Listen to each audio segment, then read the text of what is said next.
So the premier league season is over. Premier league ख़त्म हो चुका है और आर्सेनल की जहाँ तक बात करें हम, ये सीज़न डिसअपॉइंटिंग रहा था। डिसअपॉइंटिंग इसलिए नहीं, अनलाइक दूसरे फैन बेसेस जो हमें बोलेंगे कि ट्रॉफी नहीं है एंड ऑल। हमारे स्टैंडर्ड से हमने फुटबॉल बहुत ख़राब खेला इस सीज़न। और उसका बहुत सारा रीज़न हो सकता है। इंजरी थे, मुझे लगता है प्लेयर्स, बहुत सारे प्लेयर्स ऐसे थे जो अपने इंजरी के साथ खेल रहे थे और जिसकी वजह से they were not able to give their 100%। और that's why it showed on the ground. हम नहीं खेल पा रहे थे अपना फुटबॉल जो हमने लास्ट सीज़न खेला था। लास्ट सीज़न तो one of the most beautiful football Arsenal ever played, और हम इस सीज़न वो नहीं खेल पा रहे थे। And also I thought starting में Arteta was trying some new tactics. Starting से ही इंजरीज थी, बहुत सारे पॉइंट्स ऐसे हैं। एंड जिस हिसाब से ये सीज़न हमारा स्टार्ट हुआ था, हमें श्योरिटी थी कि हम एक ट्रॉफी जीतेंगे। Could be premier league, we were very firm favourites for premier league, we were very firm favourites for CL. And उस हिसाब से देखा जाए तो ये डिसअपॉइंटिंग सीज़न था आर्सेनल के लिए काफ़ी। But it was not all gloom, क्योंकि one of the biggest thing जो मैं अपने लाइफ टाइम पे देखना चाहता था is that Arsenal defeated Real Madrid and the way they played there बहुत ज़्यादा अच्छा था, बहुत ज़्यादा डोमिनेटिंग था। Real Madrid was looking like a tier 2 team. और and that's it. And it was wonderful. कुछ कुछ पार्ट्स ऑफ द सीजन हमें मानना पड़ेगा कि team is young, team is learning, Arteta is learning while coaching, and that is quite evident जब हम field पे अपना देखते हैं जैसे हम खेल रहे हैं। तो हाँ, डिसअपॉइंटिंग सीजन ज़रूर था। बट हम बात करते हैं हमारे लिए मोस्ट मेमोरेबल चीज़ क्या थी इस सीज़न में। तो मोस्ट मेमोरेबल चीज़ तो I would say Declan Rice and those free kicks. वो it was a dream come true for an Arsenal fan boy जो बचपन से देख रहा है, और वो जो चाहते थे हमेशा जब भी हम लोग सीएल में आए थे। आई बेग्ड कि हम रियल मैड्रिड के साथ ऐसे क्वार्टर्स सेमीज में आए और हम लोगों को दिखा पाए कि we are the big boys now, हम लोग जीतेंगे वहाँ पे। और the way we have played, हम जीते।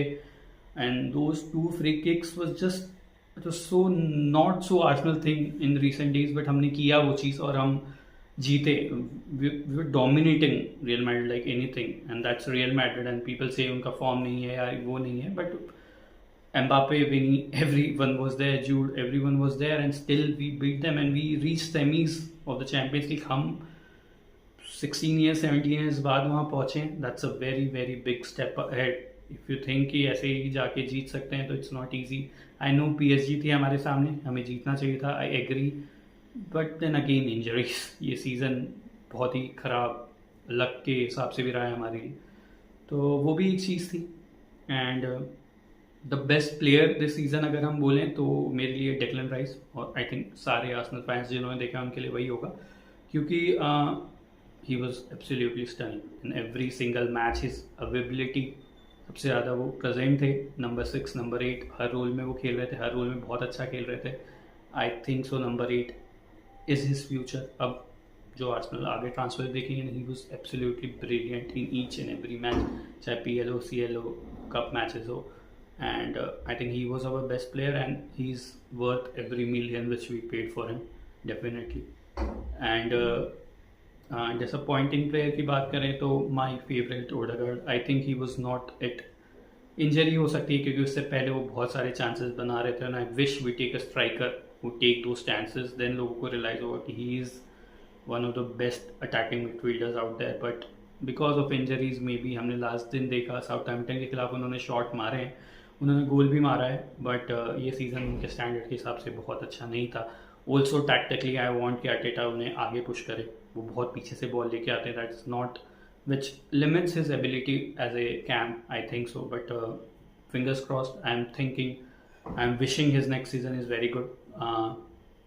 उसके बाद मोस्ट इम्प्रूव प्लेयर में दो नाम आते हैं मेरे दिमाग में, टिम्बर और किवियोर। टिम्बर इम्प्रूव नहीं बोल सकते क्योंकि हमारे लिए खेले ही नहीं थे, but his presence in that left back side was immense, and his ability again coming out of an ACL injury and then being so good this throughout season. Last में वो फिर injured हो गया, bad luck to him, bad luck to Arsenal, but he was brilliant for us and he is most improved player along with Jakob Kiwior. Kiwior was immense. सबको लगा था कि Gabriel जाने के बाद वो हमारी सबसे बड़ी वीकनेस होगी, बट उस टाइम पे सालिबा हमारी सबसे बड़ी वीकनेस बन के आया था। But Saliba is great in itself, but Gabriel बहुत कुछ एक्स्ट्रा लाते हैं अपने साथ, अपनी लीडरशिप, स्कोल्ड करना, चिल्लाना, कंट्रोल करना। There is much more aspect than just defending that. But Kiwior defending aspect में he was immense, he was brilliant, and people are saying let's sell him and all. I don't want to sell him because किसी player को अपने system को समझने में time लगता है, उसने समझा है और वो अब बहुत अडेप्ट हो गया। I remember Gabriel starting 2 seasons में बहुत ज़्यादा ख़राब करते थे, उनमें बहुत बड़ी मिस्टेक्स थी which he made in big games and that cost us that those games. तो ये बहुत अच्छा है, मुझे लगता है ये बहुत सही है। और किवियोर एक बहुत बड़े प्लेयर थे and I think that's it to discuss. आप अपने फेवरेट मोमेंट बताइए आर्सेनल के लिए। एंड अगर आप this is the channel where I am going to talk about Arsenal and हम थोड़ा मस्ती करने वाले हैं, इसलिए इसका नाम गनर मसाला रखा है। थोड़ा मसाला, थोड़ा देसी, तो इसके साथ हम आर्सेनल की बातें करेंगे और फुटबॉल से रिलेटेड और भी चीज़ें करेंगे और भी बातें करेंगे। आपका फीडबैक है, because I am starting this channel, आपका फीडबैक भी अप्रिशिएटेड है। Do let me know in the comments and like and subscribe. Thank you.